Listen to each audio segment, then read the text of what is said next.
Fala galera, beleza? Então, na nossa aula de hoje, nós iremos estudar sobre frações, certo? Como eu disse para vocês, nosso conteúdo está iniciando hoje sobre frações, então vamos lá. Frações. Na matemática, as frações correspondem a uma representação das partes de um todo. Ela determina a divisão de partes iguais, sendo que cada parte é uma fração do inteiro.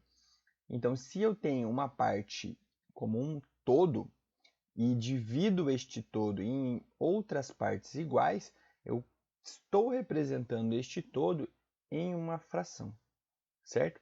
Mas como assim? Ainda não estou entendendo. Vamos seguir aqui para ficar um pouquinho mais claro. Por exemplo, uma pizza. Todo mundo já comeu uma pizza. Nesse caso, eu separei aqui uma pizza que ela possui 8 pedaços. Uma pizza normalmente média ou grande nas pizzarias, ok?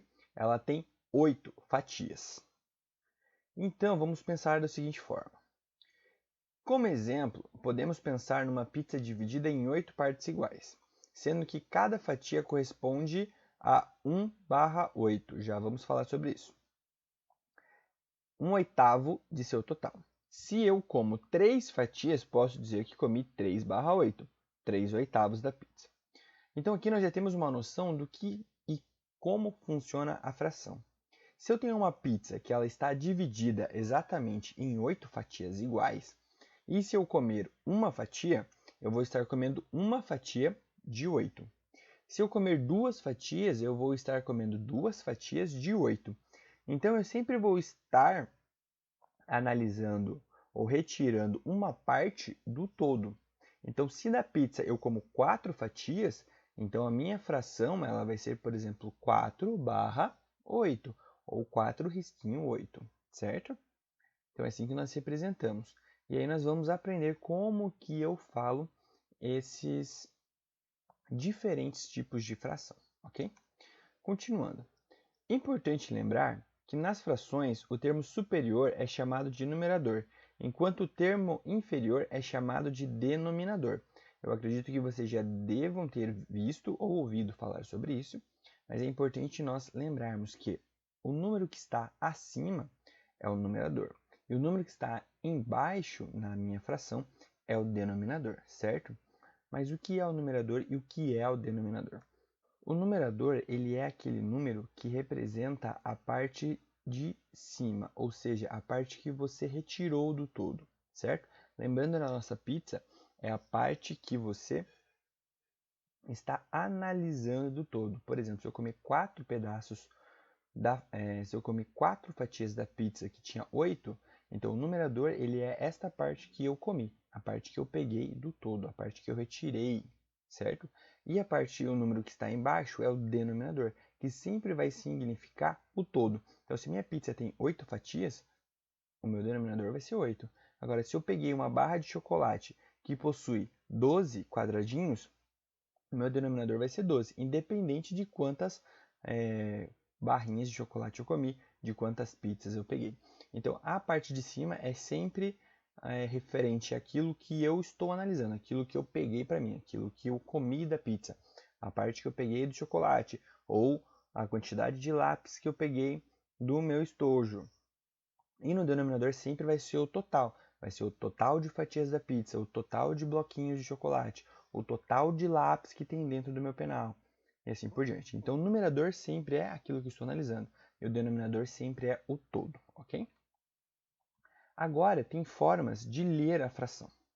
Então, aqui eu coloquei 4 colunas dos principais, onde 1/2 eu leio como 1/2. 1 em cima do 3, 1/3. 1 em cima do 4, 1/4. 1 em cima do 5, 1/5.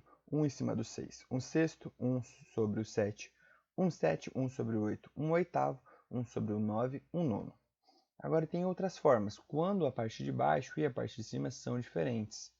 Então, eu vou ler sempre o primeiro, o número que está em cima, depois o número que está embaixo. Então, se eu tenho 2 sobre 3, eu leio como 2/3. 3 sobre 4, 3/4. 4 sobre 5, 4/5. 5 sobre 6, 5/6. 6 sobre 7, 6/7. 7 sobre 8, 7/8. E 8 sobre 9, 8/9. Ok? Agora, Também temos nas frações algumas análises que nós temos que ser feitas com base na quantidade de casas decimais. Então, por exemplo, se eu tenho 9 sobre 10, eu vou ler 9 décimos. Agora, se eu tenho um número sobre 100, por exemplo, 25 sobre 100, eu vou ler 25 centésimos. Se eu tenho um número sobre 1000, ou como nesse caso, 46 sobre 1000, eu vou ler 46 milésimos, certo? Então, se eu tiver aqui 5 sobre 100, 5 décimos. Se eu tiver 5 sobre 100, 5 centésimos. Se eu tiver 6 sobre 1000, 6 milésimos. Então, sempre nesses casos, se tiver 10, eu vou usar décimos. Se tiver 100, centésimos. Se eu tiver 1000, milésimos. E assim por diante. Beleza? Aqui tem mais algumas representações de como nós podemos encontrar e ver as frações, certo? Aqui nós temos em linha, ok? Que é o exemplo mais utilizado quando nós falamos das barrinhas de chocolate. Então, por exemplo, no primeiro caso aqui, eu tenho um retângulo que ele foi dividido em 4 partes exatamente iguais. Porém, eu pintei apenas 2. Então, eu vou dizer que quantas partes eu pintei? Eu pintei 2 retângulos de um todo que tem 4. Então, isso eu vou representar na forma de fração 2 sobre 4, ok? Ou 2 quartos.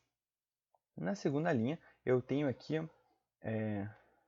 algo que está pintado, separado em 3 retângulos, 2 vezes. Então, eu tenho um que está pintado todos os retângulos e na parte de baixo eu tenho apenas 2 retângulos pintados. Só que ele é 3, ok? Nós temos apenas 3 retângulos, porém isso 2 vezes. Como que nós vamos representar isso? Se ele está dividido em 3, independente da quantidade de vezes que repete, a minha parte de baixo, que significa o todo, é 3. E a parte que está pintada são 5 retângulos pintados. Então, eu vou colocar 5 em cima de um total de 3. Isso quer dizer o quê?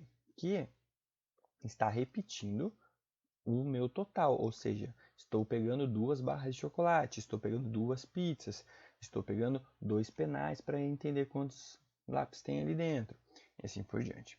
E na última linha, eu tenho ali um retângulo separado em 10 quadradinhos, e eu pintei os 10 quadradinhos, então eu tenho 10 barra 10, ou seja, 10 triângulos, 10 quadrados pintados de um total de 10, certo? Então, galera, esta foi a nossa aula de hoje, bem tranquilinho esse conteúdo inicial de frações, ok? Agora, aqui embaixo eu deixei para nós praticarmos algumas atividades do nosso livro, que são bem tranquilinhas e com esse conteúdo que eu passei para vocês, vocês conseguem resolver sem problema algum e é bem rapidinho, ok? Então, eu espero que vocês consigam fazer todos os exercícios. Caso tenha alguma dúvida, vocês sabem que pode mandar mensagem para mim pelo aplicativo da escola, que aí eu consigo responder vocês. Beleza? Então essa foi a aula de hoje. Tenha um ótimo dia e nos vemos na próxima aula. Até mais!